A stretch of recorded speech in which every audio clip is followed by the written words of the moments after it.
Hey friends, welcome back to this homeschooling naturopath. If you are new around here, my name is Hannah and I'm a homeschooling mom of 3 little girls who are 10, 8, and 6, and I'm also a fully qualified naturopath living in New Zealand. On this channel, I like to share content related to homeschooling, homemaking, motherhood, as well as some naturopathic info throughout some of my content here. In today's video, I am going to be sharing with you guys some of our top favorite homeschool resources. So if you're interested to see what our favorite homeschooling things are, keep watching.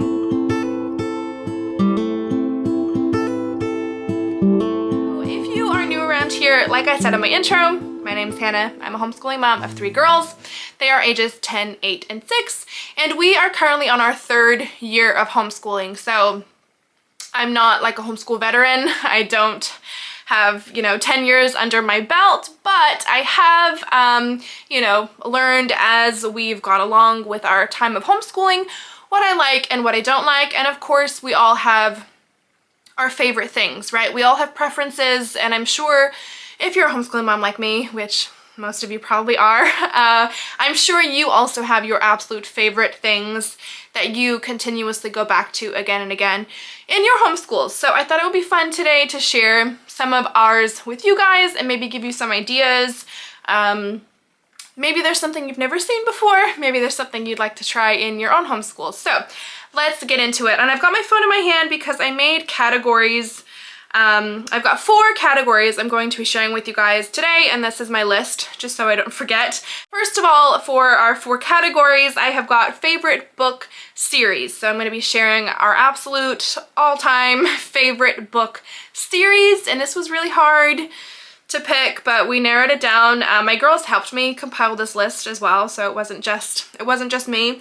So favorite book series, favorite homeschooling resources is the next category I have, and it's kind of like my essentials that I really need in our homeschool, if that makes sense. So favorite book series, favorite homeschool resources. Next up is going to be our favorite games, so our favorite homeschooling games that we love to play. And then the 4th category is my daughter's picks. So each of my daughters chose something that they say is their absolute favorite thing that we use all the time in our homeschool, so I'm also going to be sharing their picks with you guys. So, okay, first up, favorite book series. My daughters and I have chosen 4 book series to share with you guys today, and where do I want to start? Where am I gonna start? Okay, my top favorite book series, and this is probably standard across most homeschooling moms' YouTube channels, and that is the Magic Treehouse book series. There are so many of these books out there. We've got the set of 28, the books 1 through 28 that we got for my daughter for Christmas. Is that a hair? That my middle daughter got for Christmas this past year, and we absolutely love these books. Out of all the book series that we have in our home, this is probably number 1 for us. I love these books because they are so easy to read. Like, they are fun and engaging. They have pictures. The words are quite big.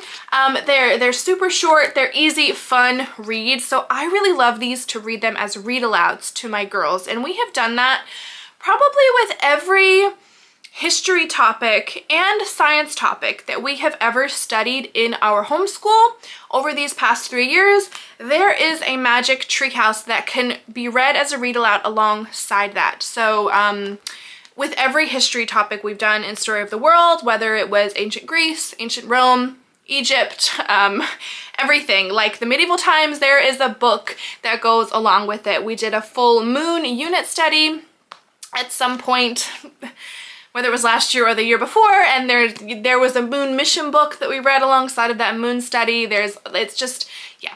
The possibilities are endless with these books, and there are also so many varieties and versions of these books. There are also graphic novels that you can buy and the whole thing. So this book series follows 2 siblings, a brother and sister, Jack and Annie.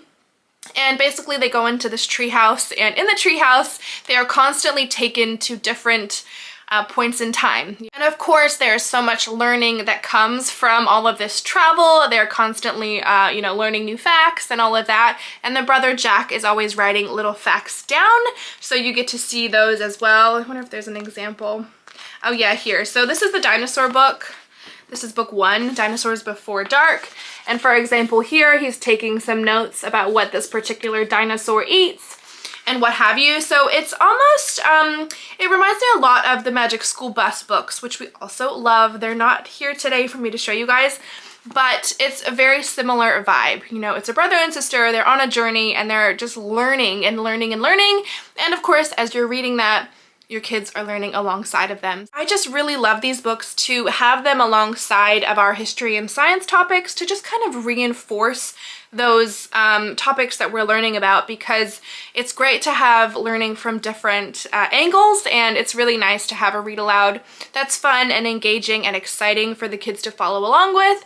Last year when we were doing Stir of the World Volume 2, it wasn't going the best, but I did read the Nights Before, is it Nights Before Dawn or something? Oh, she didn't give it to me, but it's the medieval times one. It's about knights. And that book went fantastic, even though Stir of the World Volume 2 didn't. So they still got some learning about medieval times from the Magic Treehouse books. Highly, highly recommend. Love. Next up, and I have talked about these books before. Oh, it's a big set. I have talked about these books in a book review that I did at some point this past year. That is the I Survived series from Scholastic. I've got all, I think there's 10 of them, 10 or 12 that come in the series. These books have been incredible. These are definitely very close behind the Magic Treehouse books. I had my oldest daughter put, her favorite 4 were right at the top of the list, and it's funny because these were also my favorites that we read together. We have read every single one of these books as read-alouds in our homeschool this past year. So all of last year, 2023, we got through this series, and oh, wow, like I can't even express to you how amazing these books were in our homeschool and for our learning. My learning included. I learned so much from these books. So each book obviously is based on a true event, often a tragic event where a lot of people lost their lives. It is of course called the I Survived series, and it follows a child, a fictional child, who is in this event, who is experiencing this tragedy firsthand, and the whole book basically follows them and their journey, what they're seeing, what's going on around them, and their story of how they survived. So these are all fictional characters in every single one of these books. It's not based on a particular, you know, real life person, but of course these events did occur. So the one that really sticks out for me is the Hurricane Katrina. This was the book that we read first out of this series. It was just the one that I grabbed and we started reading, and we were hooked. And along with this book, we watched a lot of videos, we watched a lot of documentaries. My daughters were so interested in the topic of Hurricane Katrina that they became super fascinated with hurricanes in general. And probably for the first time in our homeschooling history, they were actually getting out books from the library about hurricanes themselves because they were that interested. They wanted to learn so much more. Some of these topics are difficult, particularly if you have very sensitive children. I would definitely recommend to maybe read these books beforehand, before giving them to your kids or before reading them aloud, because there are sensitive topics that are talked about. But you know, that wasn't a problem for my kids, but I will say I did tear up quite a few times, particularly, in fact, I think with all of them. The main 3 were these ones right here: Hurricane Katrina, the bombing of Pearl Harbor, and the events of 9/11. I will say I teared up with all 3 of these, but I also tear up all the time for random reasons. So I don't know. Do you do that too? Comment down below if you also will tear up for super random reasons, because when I was younger, I would see older women like do that, you know, be watching something and start crying and be like, and I would look at them like, what? Like, why are you crying? Like, pull yourself together. And now I do that. So yeah. I don't know that I would be reading these I Survived books aloud if I only had a 6-year-old, but definitely for my older kids, you know, I'm happy for my 6-year-old to listen in. And these books are just super well written, super easy to read, very similar style to the Magic Treehouse books. The words are quite big. There are some pictures throughout, as you can see there. Honestly, you know, while some of the topics are hard to talk about, it was such incredible learning that came from this series, and I am so thankful that we did read them and we covered them, and I honestly, I would like to read them all again. Probably this year we might start back through them at some point. I highly recommend this series, and we loved it, and there was so much beautiful, beneficial learning that came from them. So that is our second favorite book series. Our third favorite book series is the Tuttle Twins. I have got all 13 books here from the Tuttle Twins. And I don't know exactly what the series, oh, that's not one of them. I don't know exactly what this series is called. We just call them the Tuttle Twins. They're all by Connor Boyack, but it doesn't have, I don't know. They all have numbers, but the series itself doesn't have a name. There are a lot of different Tuttle Twins series you can buy now, but this is like the original, the OGs of the Tuttle Twins. And the reason I have this one on the top here is because this one was my absolute favorite. So if you're unfamiliar with the Tuttle Twins, it follows a brother and sister. What are their names? Emily and Ethan. I had to go back and double check their names because I couldn't remember. But basically each of these stories covers a different, very important topic for our kids to learn, and it's covered in a very child-friendly way. This one at the front here, this is number 10, but the reason I have it at the front is because it is my absolute favorite book from the Tuttle Twins that we have read in our homeschool. My oldest daughter read this aloud to me for reading one day. And here I go again, I actually started tearing up when she was reading it to me. This book basically talks all about some of the cons of public schooling and grading in particular, how public school children are graded and how that can go on to affect them later in life. And then, I mean, pretty much then talks about the benefits of homeschooling in a nutshell. So this one was just fabulous. This is my favorite of all of them. You then have Food Truck Fiasco, which is all about different laws to do with restaurants and food trucks and how oftentimes the government can make it quite hard for small businesses to be able to run well and, you know, for people to support themselves with a small business.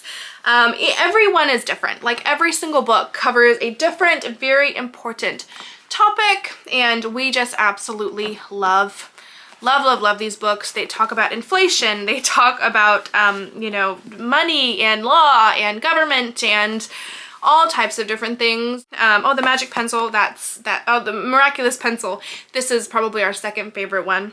I know that these books are a little bit controversial. You may have your own opinion about them, but for us in our homeschool, this is one of our top favorite book series, and that is why I am sharing it. I have almost every publication that the Tuttle Twins offers at this point. The only thing we don't own from the Tuttle Twins is the graphic novels, but I might get those the next time I go back to the US. Yeah, so personal opinion of Tuttle Twins is that it is fabulous. So yeah, highly recommend that, but definitely do your own research and see if you vibe and are on the same wavelength as Connor Boyack and the creators of Tuttle Twins. Our fourth favorite book series is the Geronimo Stilton books. We love Geronimo Stilton. Again, reading them as read-alouds and assigning them as assigned readers to my girls. I love doing that. These are super easy to read. I've talked about them so many times, you guys.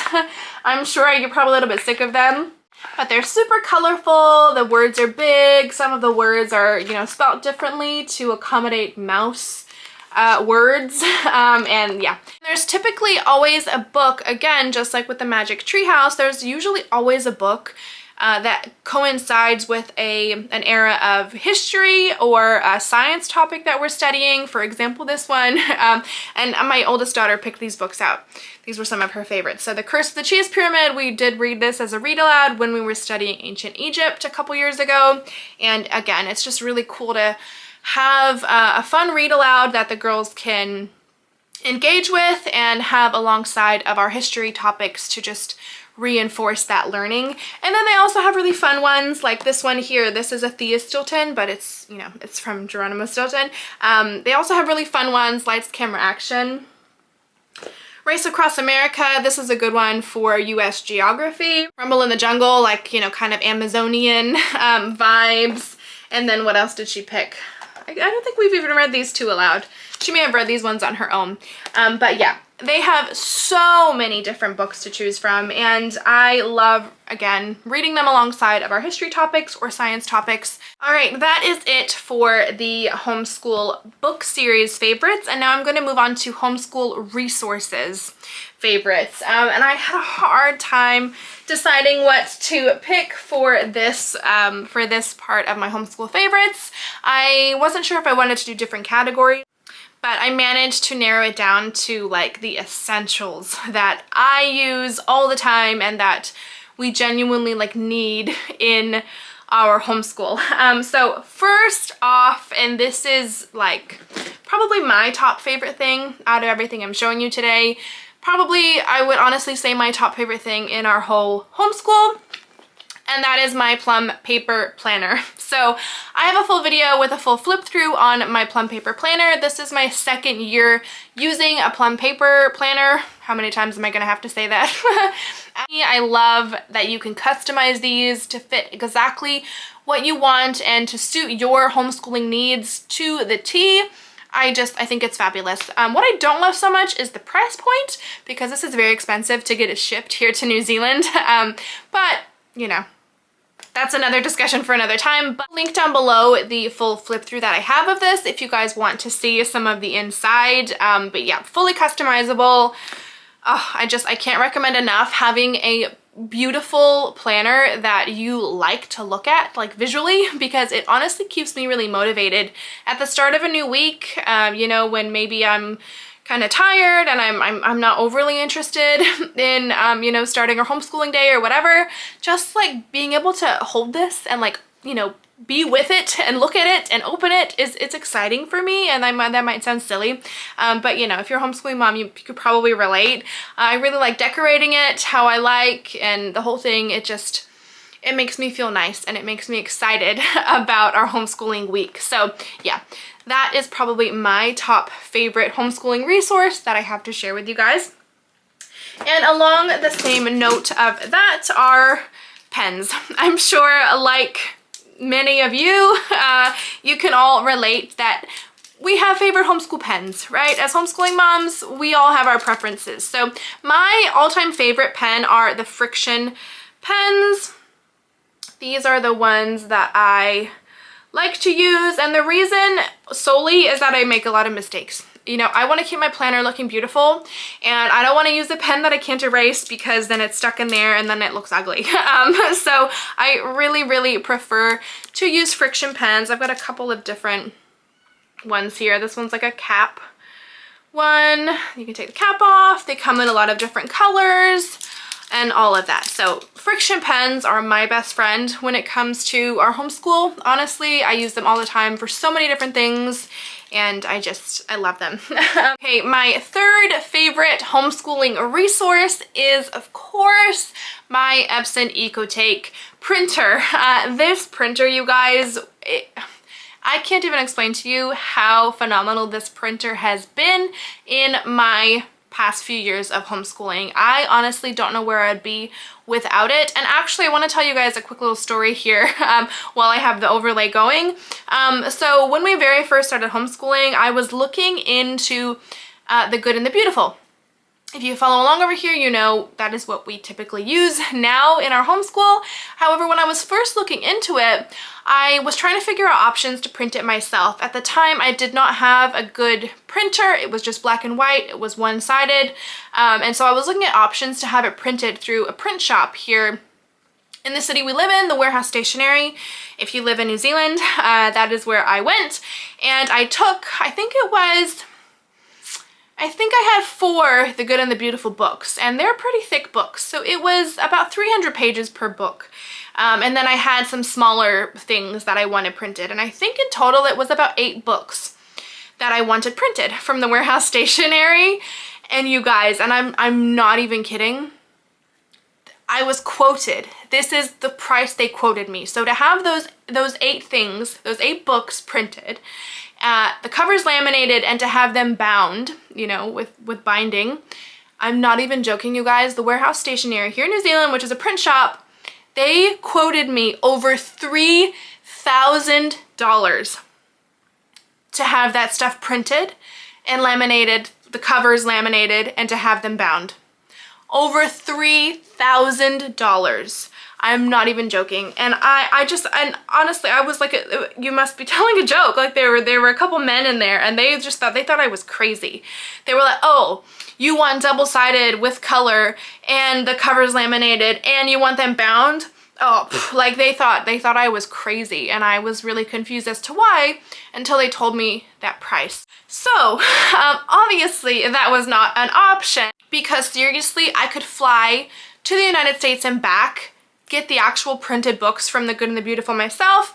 I could do that for cheaper than $3,000. So like, yeah, wild. I honestly, I still feel like that's a joke. Like I don't know. Anyhow, so when I realized that that was not going to be an option, that's when my husband and I started looking at the Epson EcoTank. And on my overlay here, you will see I have printed over 16,000 pages with my Epson EcoTank. That is how incredible this printer is. It is quite an expensive printer. It is very pricey. Here in New Zealand, we got a really good deal. I want to say it was about 800 New Zealand dollars for this printer. That's a lot cheaper than 3,000. But the ink is super, super affordable. For each bottle of ink that you need, it's only 20 New Zealand dollars. And I honestly, over 16,000 pages, you guys. This printer prints so efficiently, so effectively. It connects to my devices instantly. I never have problems connecting to it. It just, yeah, it prints double-sided, it can photocopy, it can scan things. I could not homeschool the way that I do without that printer. I print all of our science curriculum. Prior to this year, I printed all of our The Good and the Beautiful stuff before I decided to get the stuff from the US. Prior to having this printer, I felt like anxiety when it would come time to have to print something, you know, whether it was a quick fun little worksheet or a crossword or, you know, anything. Like I'd be like, oh, well, that's going to use up a lot of my ink, and oh, well, that's color, so I can't do that. Like I honestly would have anxiety about printing anything because I didn't want to use up all my ink, and the ink that I was using for my old printer was really, really expensive. And of course, that's kind of the trade-off. If you buy a really cheap printer, it has really expensive ink. And I think, yeah, the Epson EcoTank has just been fabulous. Like I said, it was an investment, but it has honestly saved us so much money in the long term, and it has taken away that anxiety that I had of not being able to print. I can print so often, so much, and honestly hardly ever have to replace the ink in those ink tanks. It is so, so efficient, and I highly recommend it. So that is my spiel about the Epson EcoTank, and now let's move on to my 4th favorite homeschooling resource, which is, dun, dun, dun, my laminator. Laminator, here it is. This is a cheap one from the warehouse if you live in New Zealand. I think I paid maybe $20 or $30 for this laminator, and it has done the job. It laminates, boom, when I want it to. I've never had a problem with it. It's super efficient. And I laminate a lot. Resources for my girls. I've done, what are those cute little books called? Busy books, those little busy books. I've put a lot of them together for my girls over our past 3 years. I've I've laminated charts and just our book box and so many fun little things here and there. We make our own bookmarks. I like to laminate those for my girls. When I print out our science units from The Good and the Beautiful, I really like to laminate the front and back covers. I think it just makes the books a lot nicer. So this laminator has gotten a lot of use over our past 3 years, and it is just fabulous. Okay, moving on now to our favorite homeschooling games. If you follow along over here, this will probably be no surprise to you guys, but our top favorite homeschooling game is Professor Noggin. And my daughters went through and picked our top 3 favorites. These were their top 3 that they obviously prefer the most. Professor Noggin is an incredibly fun learning game, and we play Professor Noggin at least 2 or 3 times a week during our morning basket time. So every Professor Noggin is slightly different. For example, this one, it talks about ancient civilizations. You have a little dice on the inside here, as well as all of your cards. So the cards will have a picture on the front related to the questions, and then you have the questions on the back. Whatever number you roll on your dice, you get asked that question. You get the question correct, you get to keep the card. Whoever has the most cards at the end wins. So this game is so educational. Like, it, again, alongside of our history and science topics, this is a fabulous one to reinforce the learning that you have done. So it has been over a year and a half, coming up 2 years since we studied ancient civilizations. We covered all of ancient Egypt, Greece, Rome, Mesopotamia, the whole thing, the whole shebang. We covered it all a very long time ago now for my daughter's, you know, young memories. However, continuing to play this particular game, Ancient Civilizations from Professor Noggin, their memories are constantly reminded of this information. And so, like, seriously, my daughters, they are so quick and so effective at answering the questions on these that some of them, they're not even that fun to play anymore because they know them so well. Professor Noggin has so many different varieties and versions of the game. The top 3 my daughters picked out are ancient civilizations, countries of the world, which you can never go wrong. Their facts about countries are just spot on. It's really incredible how they remember things and the facts that they can blurt out because of these games. And then they also chose presidents of the United States, which I'm surprised about because I wouldn't say that this is one of my favorites, but yeah. I love incorporating Professor Noggins in our morning basket time because it's fun, it's quick, it's easy, and it's just really engaging. It's also fun because it's a competitive game, so you know, whoever collects the most cards at the end wins.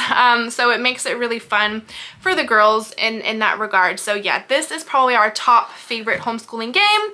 We have so many of them now. I actually cleared out our shelf recently. I didn't realize how many we had, and I'm still collecting them. Like, I'm still collecting for sure.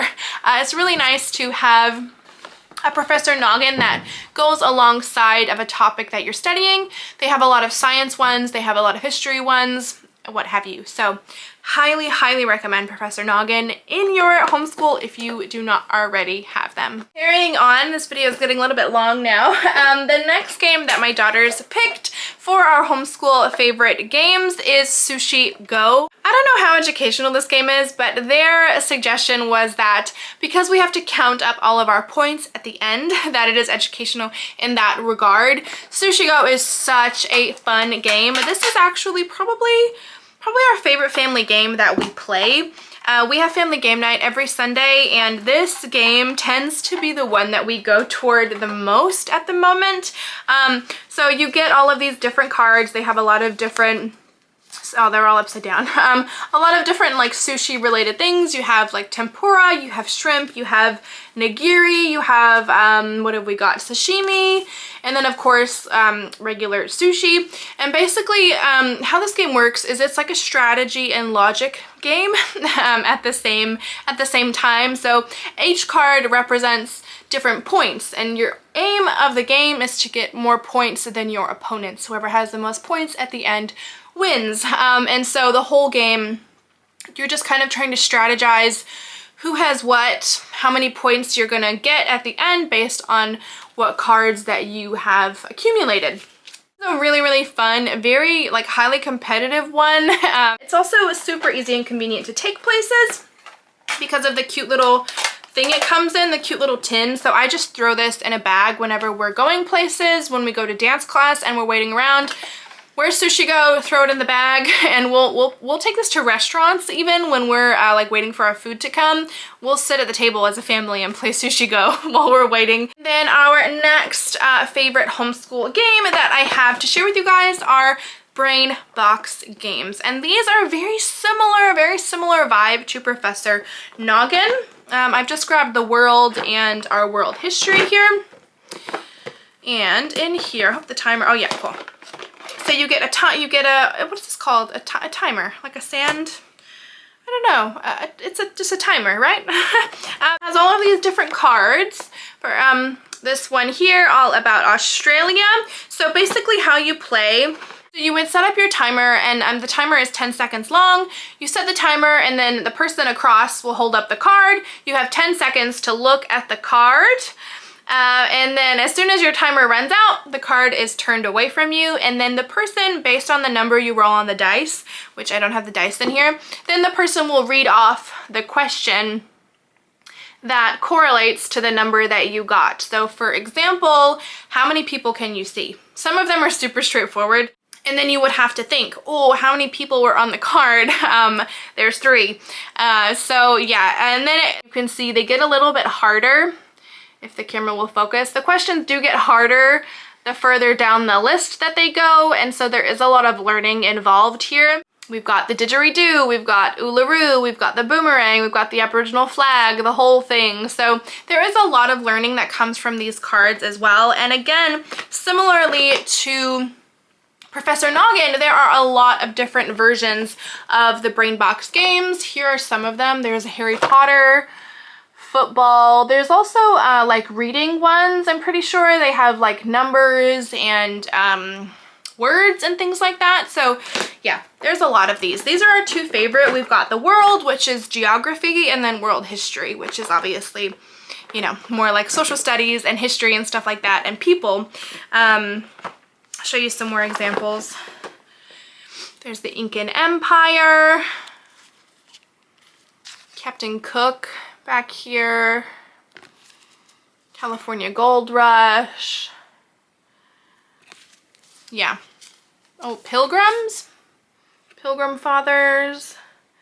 These games, again, these are games that we would play during our morning basket time, and it's just quick little bite-sized pieces of history or geography or science, and it makes learning that much more fun, to the point where my kids just think we're playing a game. So I really love these games. On par with Professor Noggin, these are fabulous, fabulous. Love. Okay, now moving on to my 4th and last category. Now for this category, I asked each of my girls to pick something that they loved from our homeschool. I wanted them to choose like a resource or a game or something of the sort, and I'm going to show you guys now what they chose, that they wanted me to show you guys, that they say is their favorite homeschooling resource. So starting with my oldest daughter, she had a really hard time deciding what she wanted to share as her favorite homeschooling thing, so she ended up choosing 2 things, and you guys, the first thing that she chose was her The Good and the Beautiful Math level 4. She was like, I love this math. I don't know what else to choose because I really want to share my math book. I was like, oh, well, you know, I mean, they've seen your math book quite a lot. Like, you know, maybe you could choose something else. And she's like, oh, but I think my math book is my favorite thing. And I was like, okay, sure. Give me your math book and I'll let them know that it's your favorite thing. So my 10-year-old absolutely loves The Good and the Beautiful Math, and so much so that she wanted me to tell you guys that it is her homeschool fave. So there's that. And then she also gave me her Chrome, well, it's not hers, but it's the homeschool Chromebook. However, she's really the only one who uses it. We got a Chromebook at the beginning of last homeschool year for our homeschooling purposes. At the time, she was doing a lot of, what is that game? The reading one, Night Zookeeper. Night Zookeeper. At the time, we had a subscription to Night Zookeeper, and so she was playing a lot of that, and I just recognized that she really needed something like to practice her typing with and all of that. We did invest in a Chromebook at the beginning of last homeschool year. Currently, she goes on this almost every afternoon, and the main thing that she does on it is create documents and create templates on Canva. And she wanted me to make sure that you guys know that. Canva is her most favorite thing that she gets to do on the Chromebook. She just loves to create flyers. You know, she'll make me all types of things to send out to our homeschooling group, you know, to share with her friends and stuff like that. Yeah, she just really likes to create flyers and posters and random things that she can print and hang up on her wall and what have you. So that's pretty much all she does on the Chromebook at this point, but she wanted me to let you guys know that this is her second favorite thing, and it's, you know, not necessarily the Chromebook, it is Canva in particular. Okay, my middle daughter, she's so sweet. My middle daughter, this was her homeschool favorite, and it is actually a Monopoly game, and this is the Knottsopoly from Ghost Town in Knott's Berry Farm, California. I went back by myself in November last year to pick up our homeschool curriculum, and while I was there, I went to Knott's Berry Farm, and my mother actually got this game for us. It's, you know, Monopoly, but the Knott's Berry Farm Ghost Town version, and my middle daughter says that this is her favorite homeschooling resource, and you know, I concur. It is very educational because there's a lot of money involved. Again, a lot of strategy, a lot of thinking. You guys know how Monopoly goes. We don't usually play this during homeschool time, so is it a homeschool resource? I'm not sure. We played this for family game night on Sunday night, it's Tuesday when I'm filming this, so fresh in her mind, and she's claiming that this is her favorite homeschooling thing. So take it or leave it. Monopoly, always good fun. And then finally, for my youngest daughter, her favorite homeschooling resource is the, can I get it on camera with my head? From Learning Resources, this is the Code and Go Robot Mouse Activity Set. This was something that she got for Christmas, and she has absolutely fallen in love with it. In fact, when I asked her to pick what her favorite thing was, she grabbed this out of the cupboard and then immediately wanted to play with it, so the box is empty. There's nothing in here to show you guys, but I'll put in some overlay of her playing with this morning because she's playing with it right now. So yeah, this has been so much fun. It's just a little coding robot. It is super simple to do. She is like way more than capable of doing all of the activity cards and making her mouse move in all kinds of different directions. Yeah, and it's just been really fun. I will say that it is kind of too simple for her. It obviously says 4+, and she is 6. So yeah, that was her favorite homeschooling resource that she wanted to share with you guys. All right, you guys, and that is it. That concludes our homeschooling favorites for this year. They may change. Our you know, homeschool is always evolving, and we're always adding new things. So maybe I'll film another homeschool favorites at the end of the year and see where we're at. Thank you so much for watching. I hope that you found something of interest or of use to you and your homeschool. If you feel called to, please feel free to like and subscribe. I try to post a new video at least once a week, and I have been going pretty good with that as of late.